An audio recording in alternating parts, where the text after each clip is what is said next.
Hello বন্ধুরা, আজকের রেসিপিটা হলো চিংড়ি মাছ দিয়ে শাপলার ঘন্ট। দেখুন শাপলার ফুল এগুলো কত সুন্দর।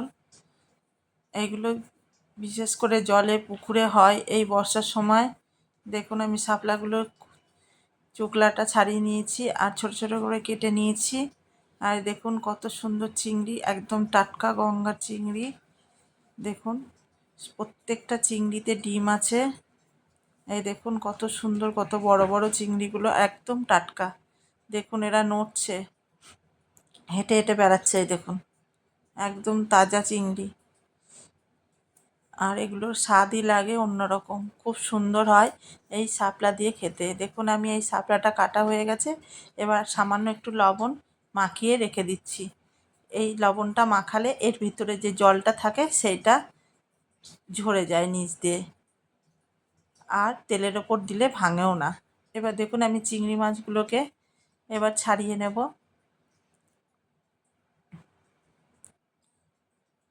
দেখুন আমি চিংড়ি মাছগুলোকে কি সুন্দর করে ছাড়িয়ে নিচ্ছি। ওপরের চুকলাটা, পিছনের ল্যাজটা ধরে একটু টিপে দিলেই শাঁসটা ছিঁড়ে যাবে। এইভাবে আমি সব চিংড়ি মাছগুলোকেই ভালো করে ছাড়িয়ে নেব।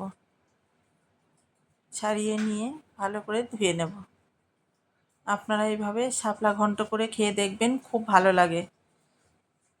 শাপলা দিয়ে অনেক রকমই রেসিপি তৈরি করা যায়। এর আগে আমি একদিন বড়া করে রেখেছি, আজকে আমি দেখুন ঘন্ট করে দেখাবো। দেখুন আমার সব চিংড়ি মাছ ধোয়া হয়ে গেছে, ছাড়ানো হয়ে গেছে।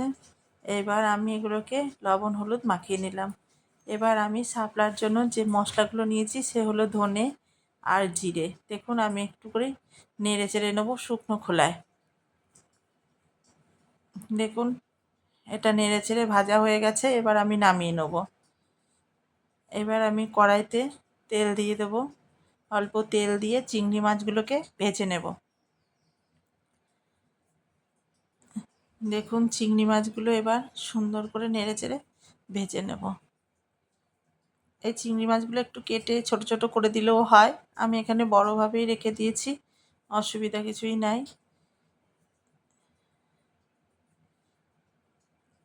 দেখুন আমাদের চিংড়ি মাছগুলো সুন্দরভাবে লাল লাল করে ভাজা হয়ে গেছে। এবার চিংড়ি মাছটা আমি নামিয়ে নেব।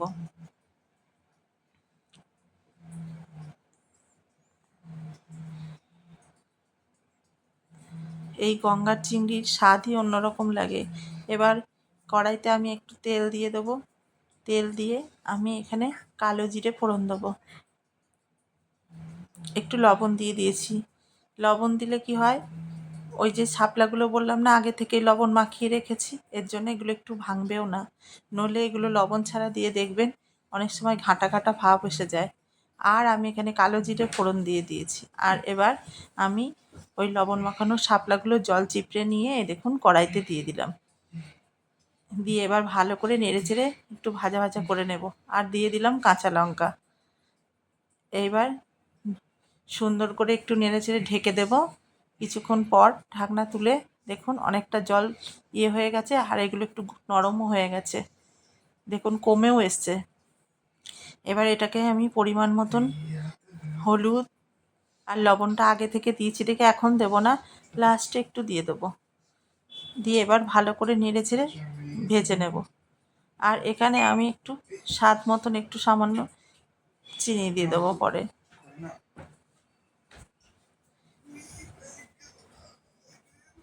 দেখুন নেড়ে চেড়ে খুব সুন্দর ভাজা হয়ে আসছে। দেখুন তেল ছেড়ে দিয়েছে। এবার আমি সামান্য মতন বলেছিলাম চিনিটা, দেখুন দিয়ে দিয়েছি।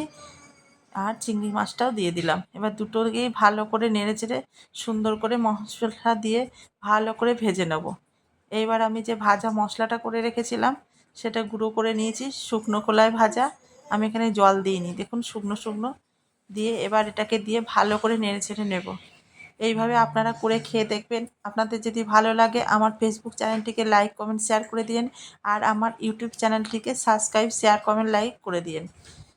দেখুন এবার কি সুন্দর হয়ে গেছে। এরপরে আমি এখানে একটু সামান্য ময়দা নিয়েছি, ময়দা দিলেও হয় আর চালের গুঁড়ি দিলে তো আরও বেশি ভালো হয়। আমার চালের গুঁড়িটা ছিল না, তাই সামান্য একটু ময়দা নিয়েছি, 1 চামচ মতন দিয়ে গুলিয়ে এটাকে দিয়ে দিয়েছি। এটাতে এই গ্রেভিটা একটু আঠা আঠা ভাব আসবে, এতে স্বাদই অন্যরকম লাগে। আর দেখুন আমি বলেছিলাম লাস্টে একটু লবণ দিয়ে দেবো, সামান্য একটু লবণ দিয়ে দিলাম। যেহেতু আগে আমি নুন মাখিয়ে রেখেছিলাম সেজন্য বেশি দিইনি। এইভাবে দেখুন এটা হয়ে গেছে। এইবার আমি পাত্রে নামিয়ে নেব। দেখুন কত সুন্দর আপনাদের শাপলা ঘন্ট হয়ে গেছে। আপনারা এইভাবে বানিয়ে খেয়ে দেখবেন, দেখুন একটা শাপলাও আমার ভাঙে নাই।